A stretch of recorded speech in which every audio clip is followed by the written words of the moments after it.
नमस्कार दोस्तों, आदिशक्ति माँ दुर्गा की जय हो।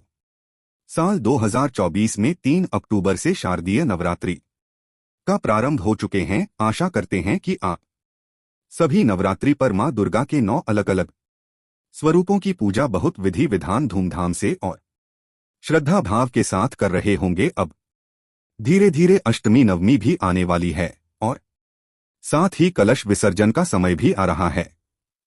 लेकिन इस बार बहुत बड़ी संशय की स्थिति बनी हुई कि इस बार अष्टमी और महानवमी कब है, कन्या पूजन कब करें, क्योंकि अगर हम कन्या पूजन अष्टमी के दिन करते हैं तो किस दिन करना चाहिए, और अगर हमारे यहाँ कन्या पूजन नवमी के दिन होता है, कलश विसर्जन कब करें, कलश विसर्जन की सही विधि क्या है, हम जो पूजन सामग्री 9 दिन तक प्रयोग करते हैं उनका अंतिम दिन किस प्रकार से विसर्जन करते हैं, तो आज की इस वीडियो में आपको संपूर्ण जानकारी दी जाएगी। इस वीडियो को पूरा देखने के बाद आपको कोई संशय नहीं होगा। बस वीडियो आपको पूरा देखना है और हर एक बात को बहुत ही गौर से सुनना है। लेकिन वीडियो को शुरू करने से पहले आप सभी से निवेदन है कि माता रानी के सच्चे भक्त इस वीडियो को लाइक करके वास्तुशास्त्र संसार चैनल को सब्सक्राइब अवश्य कर दें और हाँ, पास वाले बेल आइकन का बटन अवश्य ही दबा दें। प्रिय भक्त गणों, सबसे पहले जानते हैं कि अष्टमी तिथि कब प्रारंभ हो रही है, कब समाप्त हो रही है। तो साल 2024 में अष्टमी तिथि का प्रारंभ 10 अक्टूबर को दोपहर में 12:32 से प्रारंभ हो रहा है और अष्टमी तिथि का समापन होगा अक्टूबर 2011 को दोपहर में 12:07 पर और फिर 11 अक्टूबर को दोपहर 12:07 से नवमी तिथि का प्रारंभ हो जाएगा। ऐसे में जो लोग अष्टमी करते हैं, जिनके यहाँ कन्या पूजन अष्टमी के दिन होता है, या कई भक्त हैं जिनको मासिक दुर्गा अष्टमी का व्रत करना है, तो उन्हें कब करना है। तो प्रिय भक्त गणों, जब भी अष्टमी होती है तो सूर्योदय कालीन अष्टमी ही मानी जाती है। चाहे आपको 1 घंटे के लिए भी सूर्योदय काल में अष्टमी प्राप्त होती है, अगर आप मासिक दुर्गा अष्टमी का व्रत करते हैं तो उसी दिन हमें व्रत करना होता है। सप्तमी युक्त अष्टमी का व्रत नहीं करना चाहिए। अष्टमी के साथ जो नवमी होती है उसी का व्रत हम अष्टमी के लिए करते हैं। इसी प्रकार से जब हम कन्या पूजन भी करते हैं तब भी हम सूर्योदय कालीन अष्टमी की लेते हैं। तो ऐसे में 11 अक्टूबर 2024 को यानी कि शुक्रवार के दिन ही अष्टमी होगी। इसी दिन आपको अष्टमी का पूजन करना, कन्या पूजन करना है। अगर आपके अष्टमी के दिन कन्या पूजन होता है तो आप अष्टमी के दिन करते हैं, और जिनके यहाँ नवमी के दिन कन्या पूजन होता है वह नवमी के दिन करते हैं। इसमें कोई संशय नहीं होता है। जैसा हमारे परिवार में होता है हम वैसा ही करते हैं। जैसे कि बताने के बाद ही आप लोगों के प्रश्न आ जाते हैं कि हम तो देखिए अष्टमी और नवमी यह 2 तिथियां अपने परिवार की जो परंपरा होती है उसके अनुसार ही मनाई जाती है। तो कन्या पूजन और हवन जैसा आपके परिवार में होता है वैसा ही आपको करना होता है। अष्टमी या नवमी हो तो शारदीय नवरात्रि की अष्टमी यानी कि महा अष्टमी 11 अक्टूबर 2024 यानी कि शुक्रवार को मनाई जाएगी। अब बात करें कि नवमी कब करें, तो देखिए शारदीय नवरात्रि की नवमी तिथि का प्रारंभ हो रहा है 11 अक्टूबर को दोपहर में 12:07 पर और समाप्त हो रही है 12 अक्टूबर को दोपहर में 10:58 पर। तो देखिए सूर्योदय काल में जो नवमी हमें प्राप्त हो रही है वह 12 अक्टूबर को प्राप्त हो रही है शनिवार के दिन। ऐसे में अगर आप चाहे तो 12 अक्टूबर को नवमी कर सकते हैं। नवमी का हवन, कन्या पूजन इत्यादि करना चाहते हैं तो 12 अक्टूबर को भी कर सकते हैं। 11 अक्टूबर को अष्टमी और नवमी दोनों तिथि मनाई जा सकती है, क्योंकि दोपहर के बाद नवमी लग जा रही है। और वैसे भी नवरात्रि में रात्रि का ही महत्व होता है और नवमी तिथि की रात्रि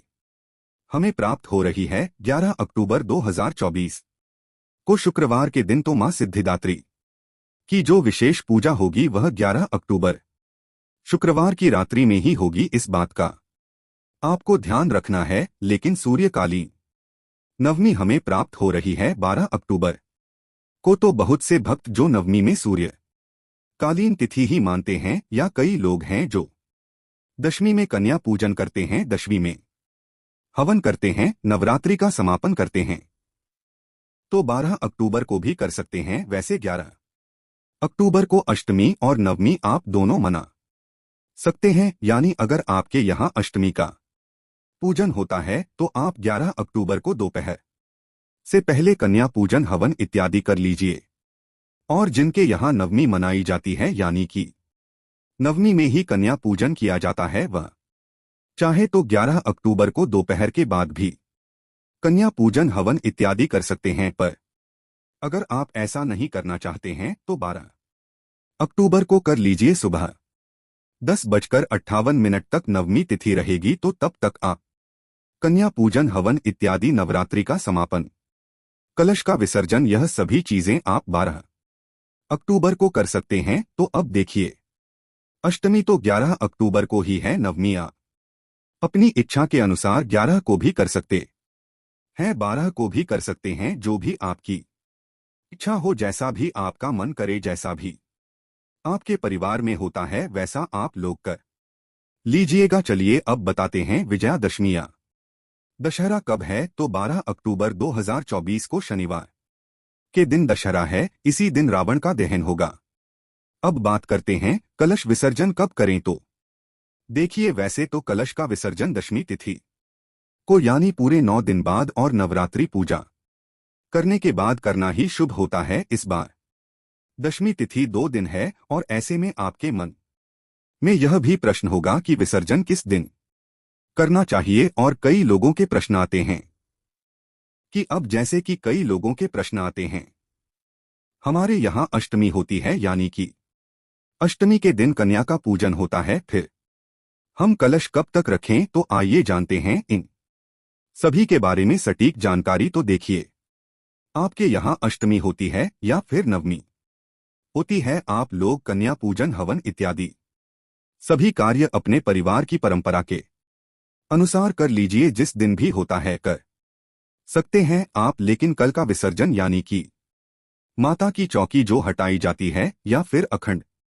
दीपक इत्यादि होते हैं, यह सभी चीजें हम दशमी तिथि के दिन ही करते हैं, क्योंकि देवी भागवत में कहा गया है कि मां दुर्गा प्रतिपदा से लेकर नवमी तिथि तक धरती पर ही वास करती है, भक्तों के घरों में वास करती है, और फिर दशमी तिथि को वह वापस अपने देवी लोक में चली जाती हैं। तो ऐसे में चौकी आप नहीं रखेंगे, पूजा उसी प्रकार से करेंगे जैसे कि अब तक आप करते आ रहे थे। मां सिद्धिदात्री की पूजा करने के बाद ही हम लोग चौकी हटाते हैं, क्योंकि जब तक मां सिद्धिदात्री की पूजा नहीं होती है तब तक आपकी पूजा का संपूर्ण फल नहीं मिलता, तब तक आपकी पूजा को सिद्धि नहीं मिलती है। इसलिए यह बहुत जरूरी है कि नवरात्रि की नवमी तिथि पर मां दुर्गा के 9वें स्वरूप मां सिद्धिदात्री की पूजा भी उसी प्रकार से हम विधि विधान से करें, तभी हमारी पूजा का संपूर्ण फल हमें मिलता है और तभी हमारी कामनाएं पूर्ण होती हैं। तो मां के 9 स्वरूपों की पूजा नवमी तिथि पर ही समाप्त होती है, इसलिए मां सिद्धिदात्री की पूजा आपको जरूर करना है। तो इसके लिए चौकी वही रखिए, आप कन्या पूजन कर लीजिए, हवन कर लीजिए, जो भी आपके यहाँ नियम होता है कर लीजिए, लेकिन आपको चौकी नहीं हटाना है। अगर आपने अखंड दीपक रखा है तो नवमी तिथि के समाप्त होने तक अखंड दीपक प्रज्वलित रहना चाहिए। तो ऐसे में कलश का विसर्जन 12 अक्टूबर 2024 शनिवार को किया जाएगा। बहुत से लोग कहते हैं कि शनिवार के दिन मां की विदाई नहीं होती है और देवी देवता की पूजा में तिथियों का ज्यादा महत्व होता है, दिनों का उतना महत्व नहीं होता है। ऐसे में जब नवमी तिथि हमें प्राप्त होती है, उसी दिन कलश का विसर्जन किया जाता है। तो सूर्योदय काल में नवमी तिथि हमें 12 अक्टूबर को प्राप्त हो रही है, इसलिए कलश का विसर्जन 12 अक्टूबर को ही किया जाएगा। इस बार दशमी तिथि 12 अक्टूबर शनिवार को सुबह 10:58 से शुरू होगी और 13 अक्टूबर रविवार कि सुबह 9:09 पर समाप्त होगी। ऐसे में दशमी तिथि यानी 12 अक्टूबर शनिवार को सुबह 10:58 से शाम 5 बजे के बीच में कलश विसर्जन कर सकते हैं। ध्यान रखिएगा, कलश का विसर्जन सुबह सूर्योदय के बाद और शाम को सूर्यास्त से पहले किया जाता है। कुछ लोगों के यहाँ पर दशमी तिथि के दिन भी विसर्जन करना सही नहीं मानते हैं। अगर आपके घर में भी ऐसा होता हो तो आप रविवार के दिन जब दशमी तिथि समाप्त हो जाए तो उसके बाद से शाम को सूर्यास्त से पहले तक विसर्जन कर सकते हैं। आइए अब जानते हैं कलश विसर्जन की सही विधि क्या है। हम जो पूजन सामग्री न दिन तक प्रयोग करते हैं उनका अंतिम दिन किस प्रकार से विसर्जन करते हैं और फिर जानेंगे नवरात्रि व्रत का पारण कब और कैसे करें। लेकिन उससे पहले आपसे निवेदन करते हैं कि वीडियो को लाइक करके चैनल को सब्सक्राइब अवश्य कर दें। प्रिय भक्तगणों, कलश का विसर्जन दशमी तिथि को यानी पूरे 9 दिन बाद और नवरात्रि पूजा करने के बाद करना शुभ हो है। नवरात्रि समाप्त होने पर विधि विधान से आप जिस दिन विसर्जन कर रहे हो उस दिन एक बार फिर से मां भगवती सहित सभी 9 स्वरूपों का ध्यान करें, कलश की पूजा करें, धूप दीप जलाएं। इसके बाद मूर्ति विसर्जन और कलश विसर्जन की तैयारी करें। इन 9 दिनों में की गई पूजा और व्रत का पुण्य फल तभी मिलता है जब विधि विधान से विसर्जन किया जाए। विसर्जन करने से सबसे पहले ही लिंग चामुंडा विजय मंत्र का उच्चारण करते हुए पूरे भक्ति भाव से श्रद्धा और सम्मान के साथ कलश के ऊपर स्थापित नारियल को बहुत आहिस्ते से उठाए। फिर इस नारियल को आप लाल चुनरी में बांधकर अपनी मां, अपनी पत्नी, बहन या बेटी को दे दीजिए। इस नारियल को बहुत से बहते जल में प्रवाहित कर देते हैं। कुछ लोग आसपास मंदिर में रख देते हैं और कुछ लोग जिस दिन कन्या पूजन किया जाता है उस दिन प्रसाद रूप में कन्याओं में बांट देते हैं। आपके यहाँ पर जिस भी नियम का पालन किया जाता हो आप उस नियम का पालन कर सकते हैं।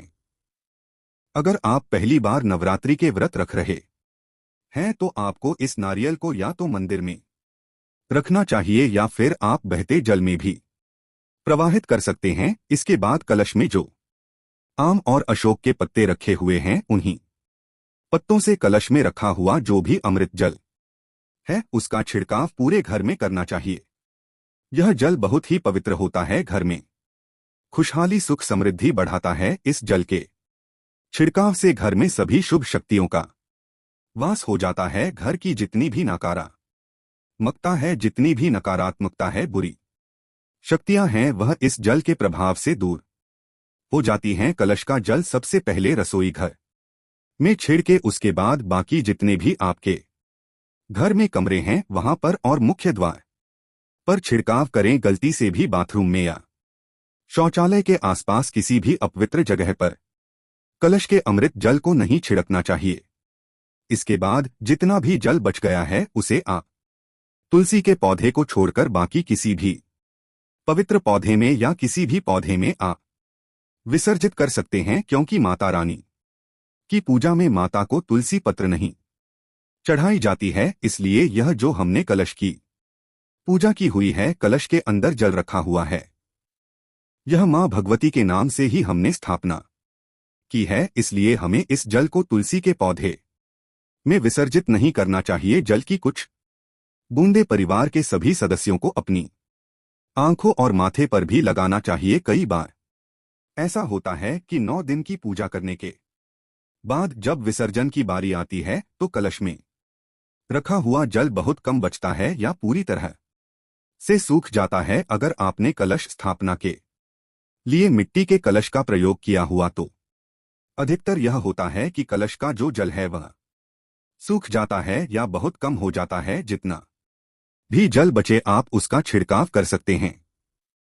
कलश के जल में आपने जो भी सामग्री डाली है उसमें से सबसे पहले आप जो भी सिक्का है उसे निकालकर अपनी तिजोरी में या अपने पर्स में या तिजोरी जहां आप रुपए रखते हो वहां पर रख लें। ऐसा करने से दिन दूना रात चौगुना आपका जो धन है वह बढ़ेगा, घर में बरकत होगी, जो कि आपके घर में अनावश्यक रूप से खर्चे हो रहे हैं उसमें कमी होगी। आपके जीवन में धन की कभी कोई कमी नहीं होगी। और इसके बाद जो भी आपने कौड़ी या कमल के गट्टे पानी के अंदर डाले हैं तो कौड़ी को तो आप वापस से पूजा में प्रयोग कर सकते हैं। कमल गट्टे हल्दी की गांठ लौंग सुपारी इलायची का आपको विसर्जन कर देना चाहिए।